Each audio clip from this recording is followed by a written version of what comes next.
Agora, pessoal, se liguem na Black Pill que esse pai aqui me mandou, né?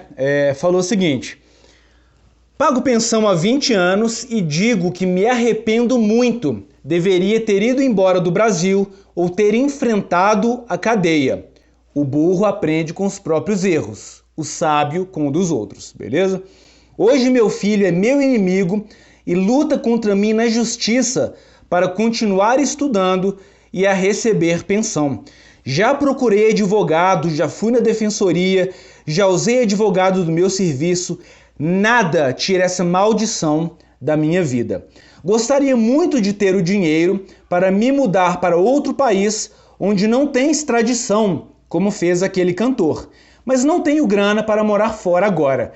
Não sei o que fazer, tenho muita tristeza, muita revolta e muita mágoa por ter cumprido o meu dever e não conseguir ficar livre disso. Vamos fazer alguns comentários aqui. Vocês se lembram daquele caso absurdo, né? Nesse caso, até as mulheres ficaram a favor daquele pai. A polícia chegou lá toda cheia de marra e tal, pulou a cerca, né, a grade da casa do cara, como se o cara tivesse assim, sendo procurado pela Interpol, sacou? Chegou lá, era um senhor de 60 anos de idade, com problemas cardíacos, e ele não conseguia mais pagar a pensão, não para uma criança, mas para uma mulher de 24 anos de idade que estava fazendo faculdade veterinária, porque ele estava cuidando da própria saúde. 24 anos, vai trabalhar, né? Aí você vê, foi a mãe que colocou esse senhor na prisão? Foi a própria filha. O que eu vejo, né, nos fóruns de alienação parental, tem uma dissonância muito grande entre o discurso, o anelo, o anseio por justiça, aquela esperança, né, que, como já diz o adágio, nunca morre, e a realidade. Cara, é uma questão de lógica. A criança passa 18 anos, 15, 14, escutando só o lado da mãe, né? O homem não consegue entender que o teu filho lá do outro lado, ele não está ciente desse seu sofrimento aí, para empatizar contigo. Ele não vê isso, não faz parte da realidade dele. E você tem o pai que está esperançoso que um dia o filho vai ver que a mãe foi errada da relação, vai um dia procurá-lo, reestabelecer vínculos, decidir morar com ele. Cara, isso acontece em 1% dos casos. Na maioria dos casos, ainda que por um milagre o filho perceba que o pai foi injustiçado, a gente tem que ser franco, cara. Não é o sangue que faz a relação, é o convívio, o contato, as boas lembranças, as experiências, né, que ajudaram a forjar o caráter daquela pessoa, e é justamente o que você não teve com ele, você não conviveu. Ainda que ele perceba racionalmente, a emoção dele não vai conseguir se conectar contigo, né? Além de vários outros casos, né, que são bem mais comuns do que essa reconciliação tardia, são esses casos, né, em que, contaminado por essa ideologia ginocentrista da sociedade, o teu próprio filho vai continuar mandando te prender se você não der o dinheiro, né, para um filho que você não conviveu. Cara, é uma luta perdida, meu irmão. Saber desistir não é sinônimo de fracasso, tá? Ao contrário. A gente tem muito essa ideia na cabeça. Fiz até um post no meu Instagram pessoal, sigam lá. Falei exatamente sobre isso, né? Que a gente tem a ideia de que perseverar é sempre o rumo e o caminho para a vitória. Não é. Às vezes você está dando murro em ponta de faca, às vezes você está lutando por algo que não vai te trazer nada de bom, se sacrificando em vão, quando a desistência abre um mundo de possibilidades. Isso aí foi uma conversa que eu tive com um brother meu num bar. Ele falou isso aí, né? Sabe quando aquela frase impactante entra no seu âmago e você consegue usar aquela frase em uma grande variedade de contextos? Foi isso. Se esses caras insistindo aí, eu recebo mensagem de cara deprimido, devendo, vendendo até televisão, cara, para pagar advogado ou pensão abusiva. Às vezes o cara já perdeu o emprego, né? A renda diminuiu, ele já entrou na justiça, 1 ano e o cara não consegue revisão. Então o cara às vezes está pagando R$1.000, ganhando 1.500, né? Vendendo tudo, todo o patrimônio que ele conquistou durante a vida está sendo dilapidado, destruído, né, pela vagarosidade da justiça. E às vezes o cara não tem casa própria, não tem nada a perder, vivendo nessa angústia. Se é para vender tudo, meu irmão, e você já não vê o seu filho, vende tudo e vai começar uma vida do zero, sem pagar esse dinheiro. Se você usar transporte público, não for parado em uma blitz, você está no Brasil, cara. 8% só dos vídeos são solucionados.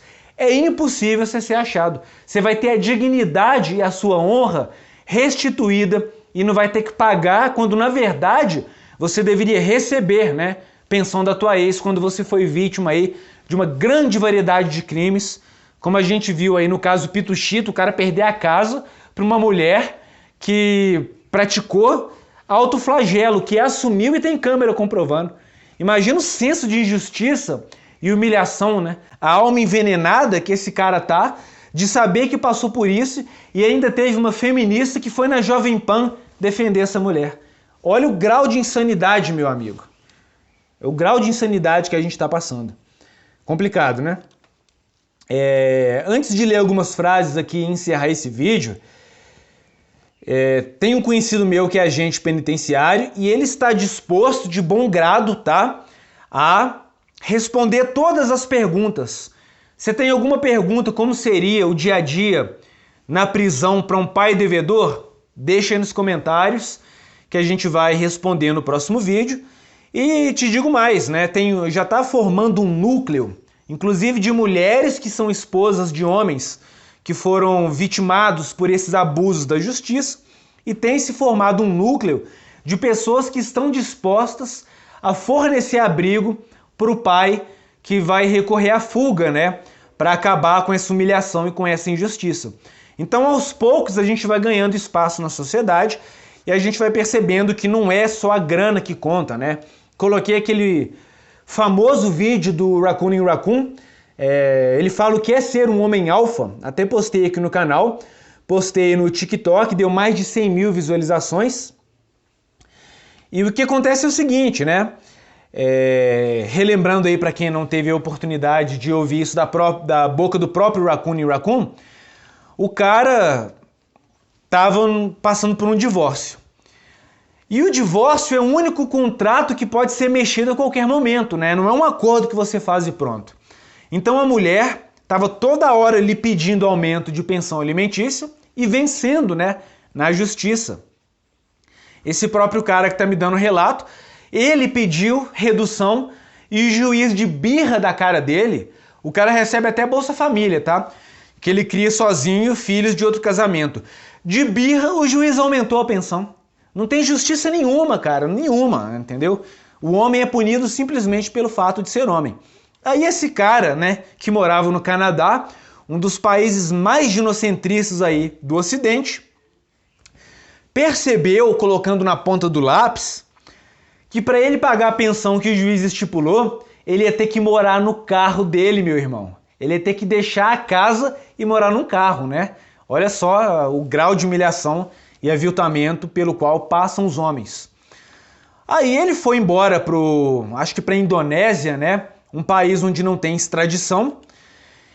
Escreveu uma carta de próprio punho para os filhos dele e falou: olha, se algum dia vocês quiserem me ver novamente, vocês vão ter que vir aqui na Indonésia, porque eu deixei o Canadá por causa do que a tua mãe fez comigo, né?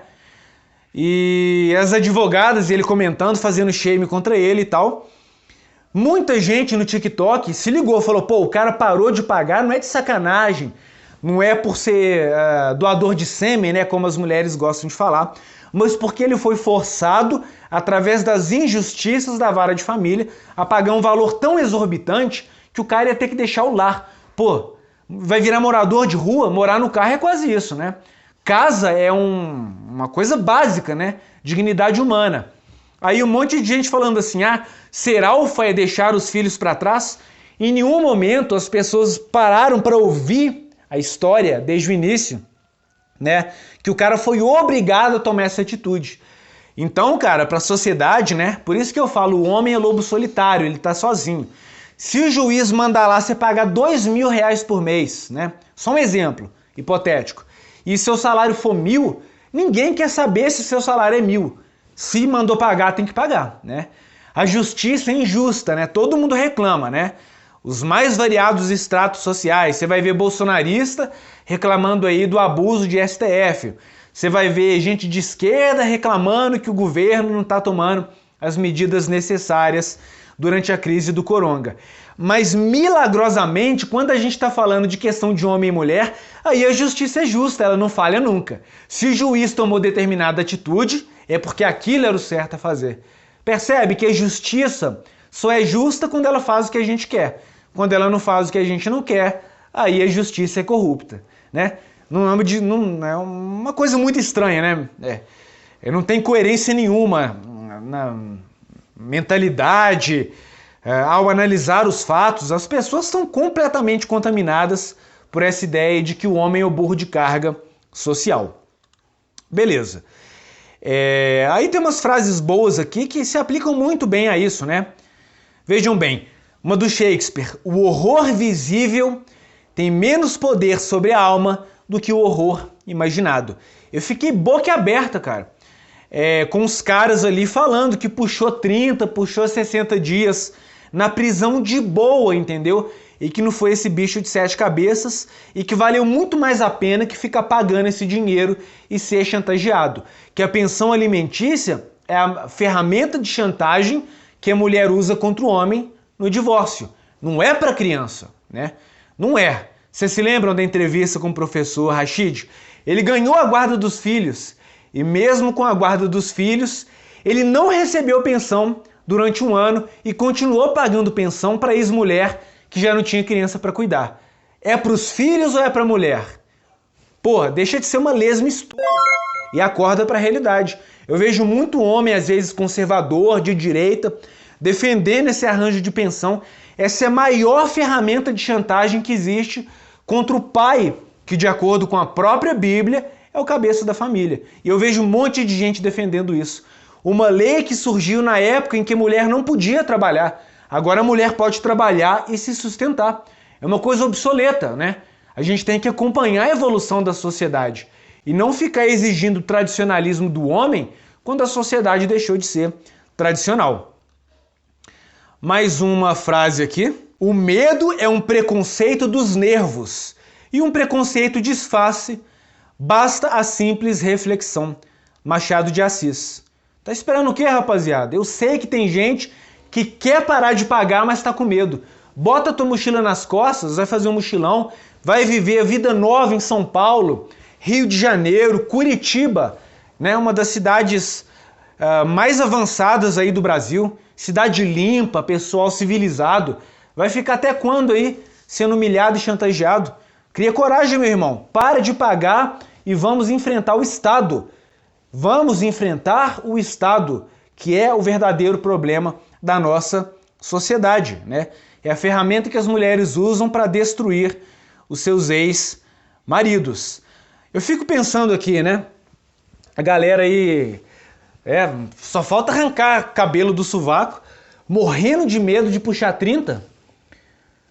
Para a gente desfrutar de certas liberdades que a sociedade como um todo tem hoje, os caras enfrentavam a batalha ali que você sabia que você não ia voltar vivo, né?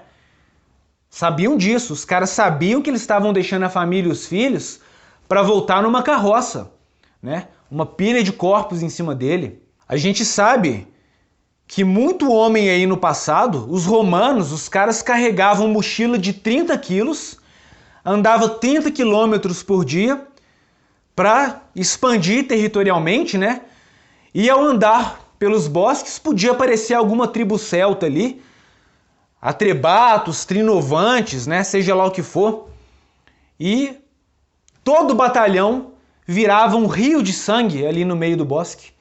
Então os caras caminhavam sem saber se eles acordariam vivos no dia seguinte, né?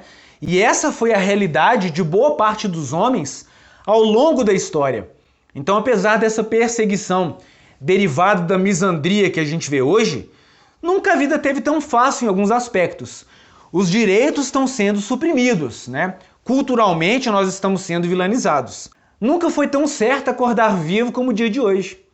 E a galera com medo de puxar 30, comer de graça, vai dar um prejuízo para o Estado ginocentrista, um preso aí, custa 3 mil, né, que vai sair do bolso da população toda. É uma maneira de pressionar a sociedade, né?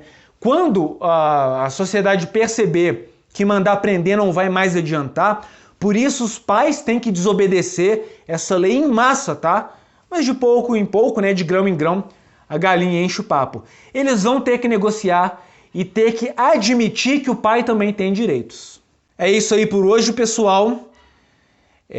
Ainda não escolhi o título do vídeo, eu confesso, mas se o título não foi esse, fica aí a reflexão profunda, né, que esse inscrito viu na frase, né, escrito na parede de uma cadeia. Tire 30, mas não pague. Abraço, se inscreva no canal e até a próxima.